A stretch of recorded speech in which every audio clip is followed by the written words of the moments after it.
in an army. An army is like a conglomeration of many soldiers. But Paul was not writing to an army. If you want an army, you will go to Joel chapter 2. But I tell you, God will never achieve Joel chapter 2 if he does not achieve 2 Timothy chapter 2 verse 3. The army that we aspire, the army that we are looking for will only surface if everybody here is a soldier. But something amazed me. Paul did not say as a good soldier of Christ. Because I know that's what everybody has been saying. Sorry, maybe because of my own construction. I pay attention to details. He said as a good soldier of Jesus Christ. So it means Christ there is like the Roman Empire, while Jesus there is like the commander. Because Christ is an office, but Jesus is a person. So Paul said that the same way Roman Empire obeys his commander and the Roman Empire that he serves is the same way you will also obey what? Jesus and who? And Christ. And from the little experience you have had, I can begin to tell you time means that Jesus is the one who gives the instruction, and time means that it is Christ who gives the instruction. Because if Christ is tied to office, so it means that there are certain instructions in your life that are tied to the offices that God places you in. Why if Jesus begins to give you instructions, those instructions are tied to your personal work with God? You know our problem in our generation. I was telling my brothers yesterday night when we were talking. I said the greatest problem I have in my generation is that if an African Christian is praying, he's praying to use God to hear a ministration.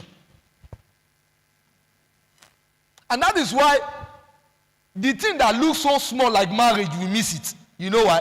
An African person cannot hear God. Now, you can't tell me that you want to marry a lady and you get there, you'll be guessworking God said in their family. You know that you're sleeping. God is telling me she will have 240 in JAMB, and eventually she had 132.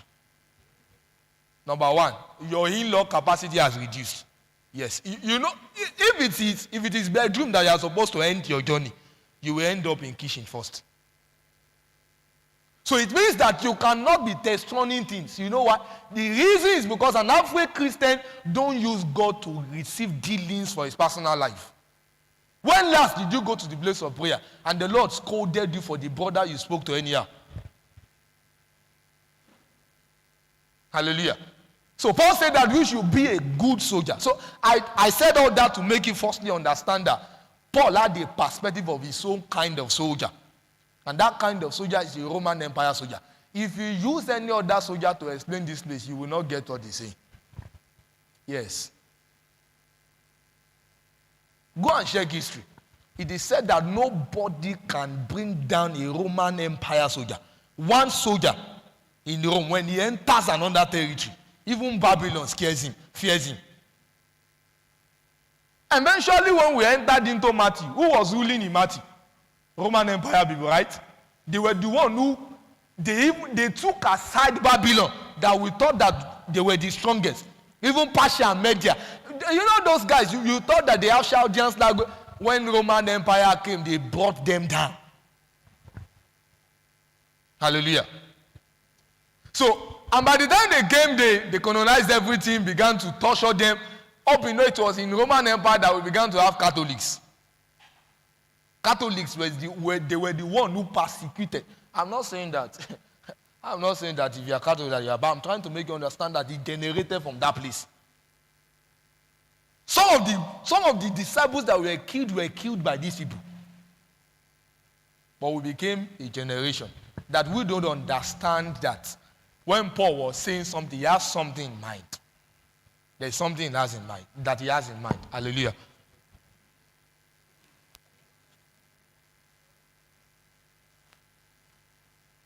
Hallelujah. So he said, thou therefore endure hardness. Another thing that Paul said that scared me, he said endure hardness. So he said endure. But after he said endure, he specified what you are meant to endure. It's not everything that you endure. And I was saying yesterday, I said this saying that said that when there's a man to pray, there's a God to answer. It's not true. That thing shocked you a bit. Jeremiah 11 verse 14. What does it say? Who can read?